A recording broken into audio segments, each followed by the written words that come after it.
ආයිබෝන් කියලා පිළිගන්නවා සියලු දෙනාම අදත් සමරේ YouTube channel එකට. මරියානා ආගාදේ පස් වලින් පුරවන්න පටන් ගත්තොත් එහෙම ඒක එක දවසකින් පුරවලා ඉවර කරන්න පුළුවන් වේද? එහෙම නැත්නම් ලෝකයේ තියෙන සෑම ටිපර් රථයකින්ම පස් ගෙනවොත් ඒකට දින කීයක් ගත වෙයිද? අපි මෙන්න මේක ගණන් හදලා බලමු. මරියානා ආගාදේ කියලා කියන්නේ ලෝකයේ තියෙන ගැඹුරුම සාගර කලාපයයි. ජපානයට සහ පිලිපීනයට නැගෙනහිරින් වෙන්නට මේ සාගර කලාපය පිහිටලා තියෙනවා. මෙහි ගැඹුරුම ස්ථානය චැලෙන්ජ් දීප් ලෙස හඳුන්වන අතර ඒ සාමාන්‍යයෙන් මීටර් 11000ක් අඩි 36000ක ගැඹුරකින් යුක්තයි. ලෝකයේ උසම කන්ද වන එවරස්ට් කන්ද මේ ආගාදය තුල තිබුණොත් කඳු මුදුනටත් උඩින් තවත් කිලෝමීටර් 2කට වඩා වතුර පිරෙන්නට ඉඩ තියෙනවා.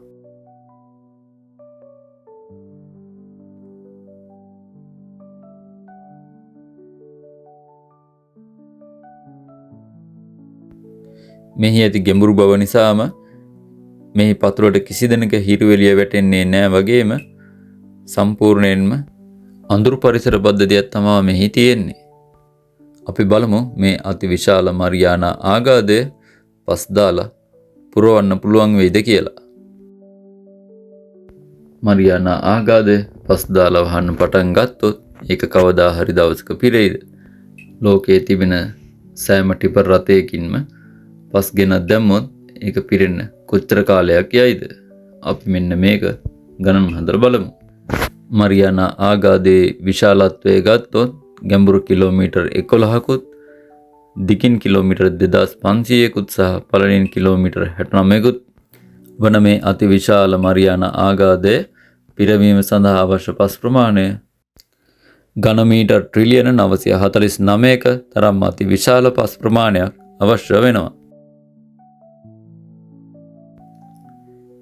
එක් ටිපර් රථයක පරිමාව ඝන මීටර් 15ක් ලෙස අරගෙන අපි මේ ගාන හදලා බැලුවොත් අපට අවශ්‍ය වන ටිපර් රථ වාර ගණන ට්‍රිලියන 63.2ක් පමණ වෙනවා.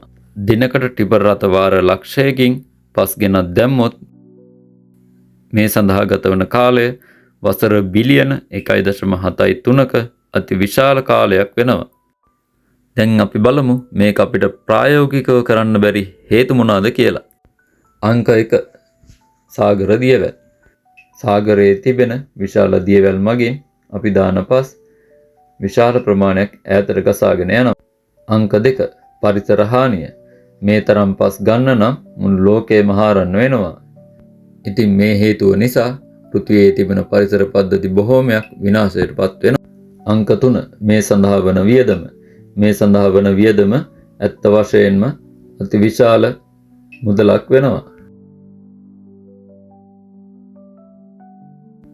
මරියානා ආගාදය පස් වලින් පිරවීම යනු පෘථිවියේ පවතින තාක්ෂණයෙන් තබා අනාගතයේවත් ප්‍රායෝගිකව කළ නොහැකි දෙයක්.